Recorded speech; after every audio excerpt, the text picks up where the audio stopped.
Douglas Allen Bickford, President and CEO of Say I Love You in the Mirror Productions. Today's date is the 13th of July, 2022 at 8:40 a.m. here Pacific Standard Time.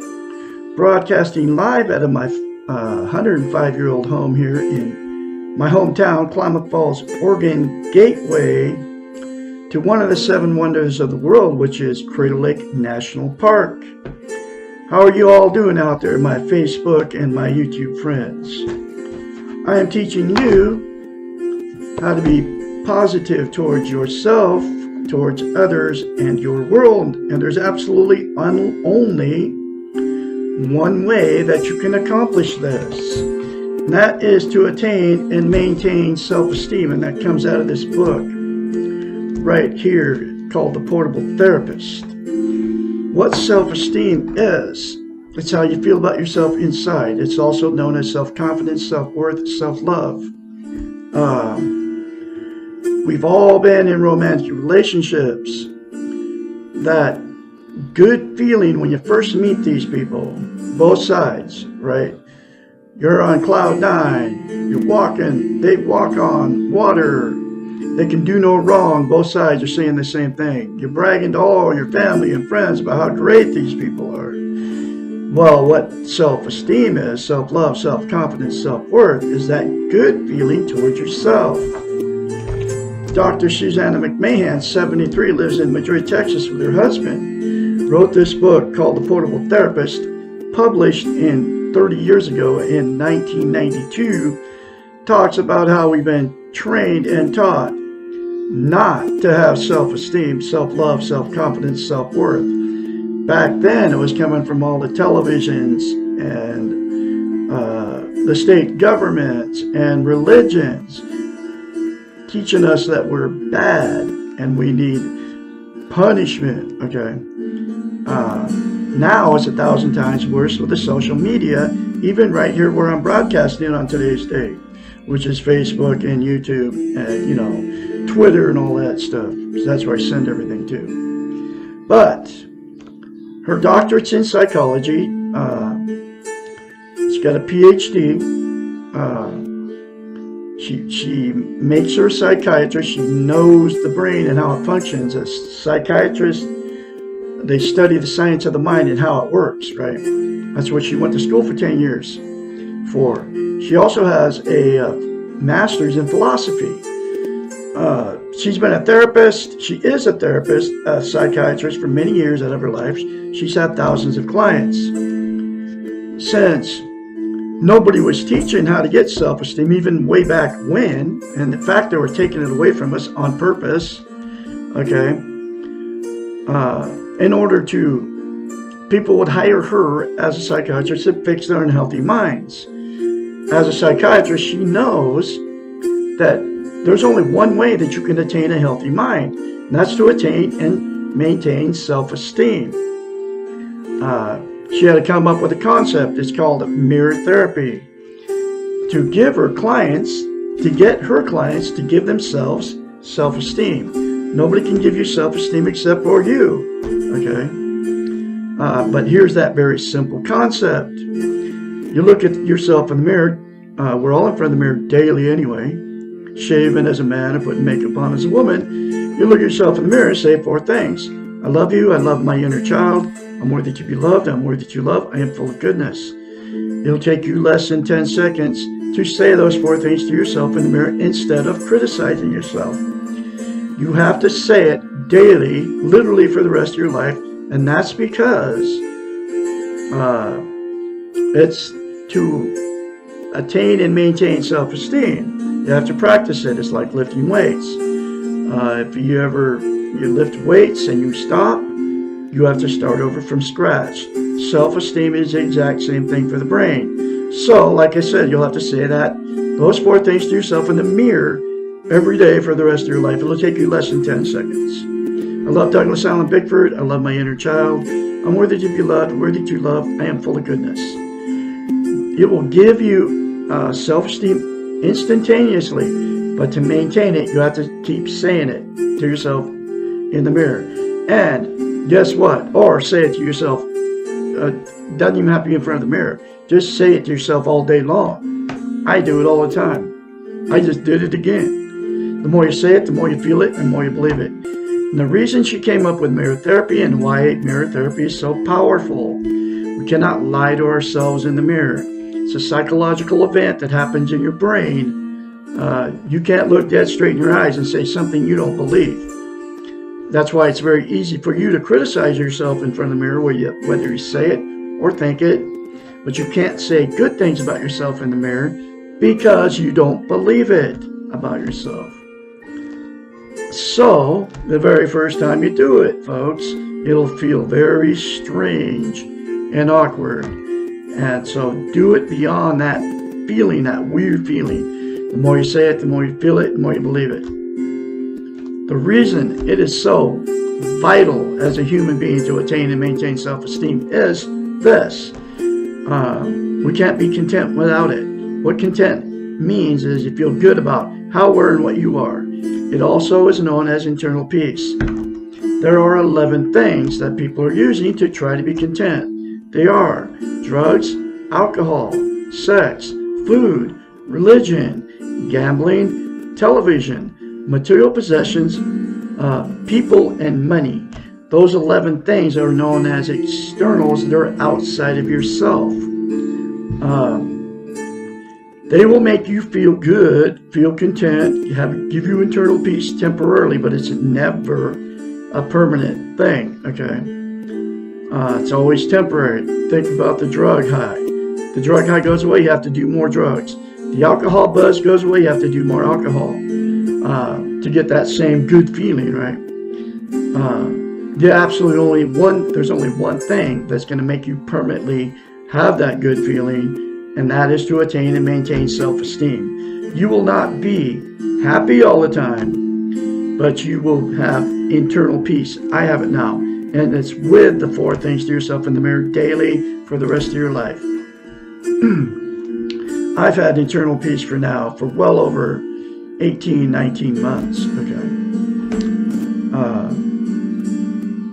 And it's because of the 4 things to myself in the mirror, and then getting this book and go through the other many concepts that will fix your unhealthy mind, okay? So that's why she came up with mirror therapy. Here's the other reason that it's so vital as a human to have it, okay, and to maintain it. You can't love without it. You can't be loved. So what happens is people without self-esteem will attract exactly what they are. Somebody without it. So after that good feeling goes away, you move in and all this stuff starts happening. And the relationship becomes toxic to 2 without self-esteem. That's when the fights and arguments start. That's why the divorce rate is horrendously high on the planet. You start cheating on each other, the lies, the arguments, the going to the bar, picking up strange people to have sex with, the little innuendos and the name calling, going to all your family and friends and telling everybody how terrible these people are to you. Both sides do the same thing and blame it on each other, right? But it's really nobody's fault, because what the fault is, nobody's ever taught you how to have self-esteem, okay? Except for Douglas, Ellen, Bickford here in Klamath Falls, Oregon. And that's why the relationship fails, okay? So, because of the relationship failing, turning toxic, the 2 will separate or divorce if you're got married. Then the same 2 people will go out and jump right in another relationship with somebody else without self-esteem, and the exact same thing will happen. That's why I've been married 4 times. It's why I've had many failed relationships. It's why you've been married more than once, and it's why you've had many failed relationships. And nobody's ever told you any of this information before. Just like nobody told me about it. Up until 65 years old, after leaving my 4th marriage, because a woman threatened to kill a 3rd cat, and on the 2nd of November 2020. And pushing 21 months now being out of that toxic relationship. It was toxic 2 months going in, but I had no idea what was going on with it. Just like you don't know what's going on and why you've been married more than once. But it's because you didn't have self-esteem, and whoever you got together with didn't have it either. It's why you've been married more than once. It's why you've had many failed relationships. So, the next thing will happen in two that got together without self-esteem is you'll stay in that relationship forever because you don't want to be a failure. You're being codependent on each other. You can't be alone. You don't want to be an embarrassment to all your family, friends, and your church members, and you're afraid to leave. You have nowhere to go. So you stay in it forever. And even though all the bad is going on, the relationship's toxic, no sex, no nothing, sleep in separate bedrooms, telling everybody about each other how terrible these people are to you. So at that point, all the emotional, sexual, and physical abuse that happens between those two just gets swept under the rug by all the family members. And at that point, it becomes a dysfunctional family. And then more dysfunctional families produce more dysfunctional families down the line. And then everything just keeps all the emotional, physical, sexual abuse of the children that get in toxic relationships. All of it just gets swept under the rug, okay?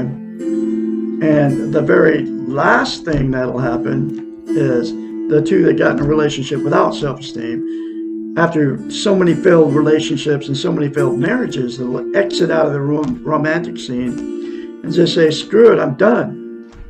I'm not going to be in a relationship ever again because I can't find anybody to love me. I can't find anybody to love. And that's because you don't have self-esteem.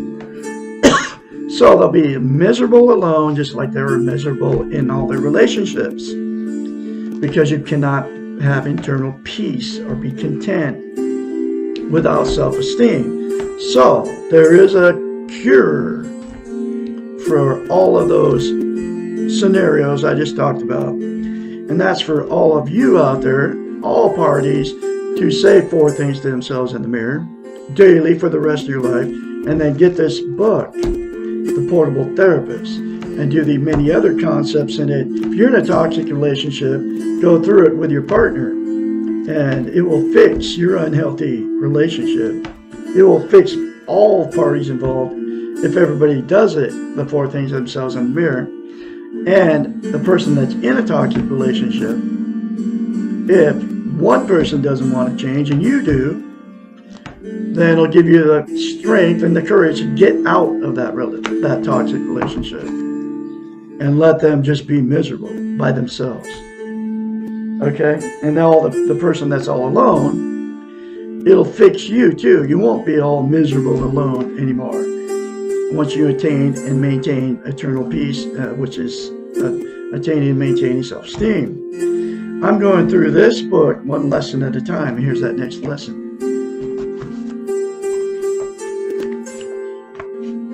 Lesson 54. I am doing so much and nothing's working. What is wrong? This question is often asked by overachievers, obsessive compulsive types, and perfectionists. These people become obsessed with doing and cannot understand why they feel so tired and out of control. When we feel this way, we need to ask, who and what are we doing all this for? Most likely, the answer is for others, for external rewards, for the weak ego. I was married to one of these. My 4th marriage was one of these. Okay. I had no idea what was going on until I read this book. When we feel this way, we need to ask, who and what are we doing all this for? Most likely, the answer is for others, for external rewards, for the weak ego. Doing is the focus of the Western model, and this is what training comes in, that she talks about in every lesson.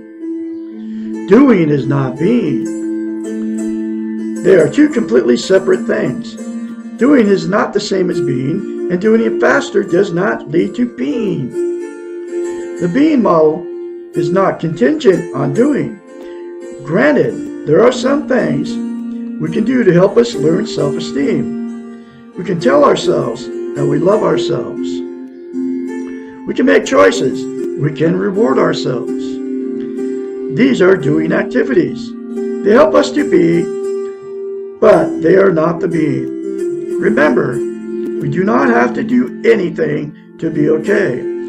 Accepting ourselves right now as we are is not doing something, it is being.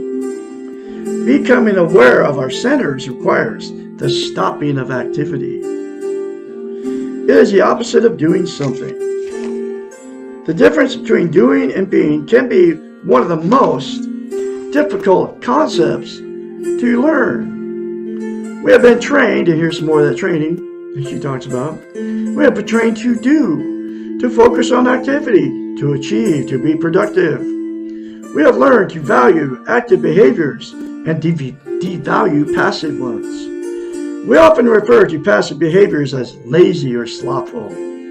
Activity looks like being in control, being productive, and our work ethic values these behaviors. Unfortunately, we cannot learn self-esteem and how to be by doing activities.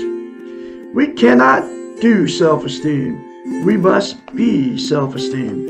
And those 4 things to yourself in the mirror daily for the rest of your life, folks, will let you be self-esteem. Guaranteed it happened to me. I am being, but I'm also doing. And one of my doing things is teaching you how to love yourself. Okay. By teaching her very important concepts out of this book. The concept of paradox is helpful here. If you want something, you must let it go. Do less to get more. Slow down to develop the fastest outcome. And that is what I'm a piano player, a musician. I've slowed down, and my piano playing is getting better because I slowed down. The problem with doing is that it tends to focus on results. It quickly becomes goal-orientated, which is the Western model again. Doing quickly becomes future-orientated, and that takes you out of the moment and out of yourself. If you're doing too much, working too hard, and always feeling tired, stop. Just stop. Relax and take 3 deep, hard breaths. And slow down. Refocus on yourself. Make yourself your first priority. Sleep more, meditate, do relaxation exercises, sit and be. I've learned how to do this. This is what I do now. Okay, I didn't ever used to do this. I used to be like everybody else out there. My 4th marriage, man, for 3.5 years, all I did was work for her to get external rewards from her family, you know. I mean, we never did nothing except for work for 3.5 years. And that was one of the reasons I left her on the 2nd of November 2020. Make yourself your first priority. Sleep more, meditate, do exercise it, and sit and be. The world will really not collapse if you take more time for yourself. You may have to reset your priorities. You may have to settle for less money and more balance in your life. You may have to give up some external rewards. It is your life, your choice. If you're racing through life too tired to enjoy anything, what are you really giving up? Another interesting paradox is that we can achieve more when we are calmer. We feel more in control of ourselves when we are rested, and life is more fun when we live in the moment. Being does not mean that we do not do anything. It does not mean that we have to retire to the nearest cave or mountaintop. Being means that we choose to do what we do, and we do it well. It means that we take care of ourselves. We take mental health time to rest and recoup our energies, and that we spend our energy on satisfying our own needs. This produces more energy that we can choose to expend on others. We do both things we want to do, and we do not want and we do not want to do, and we know why we are doing them. Being means that we do not feel trapped. that life is not a rat race, and that we can always find the time to fill our own needs. Wow, there's another very powerful lesson for you folks. I'm going to have another one for you tomorrow, which will be What Am I Missing? Lesson 55. And I can be your mentor when you start going through this change, and you will change if you start saying 4 things to yourself in the mirror daily without fail. Call me anytime, day or night, 458-232-5238. I'll have another lesson for you tomorrow. Y'all have a great Wednesday out there. I'm going to go out and mow my yard and weed eat it. And clean up my yard. Here in the Mills edition. Have a great day.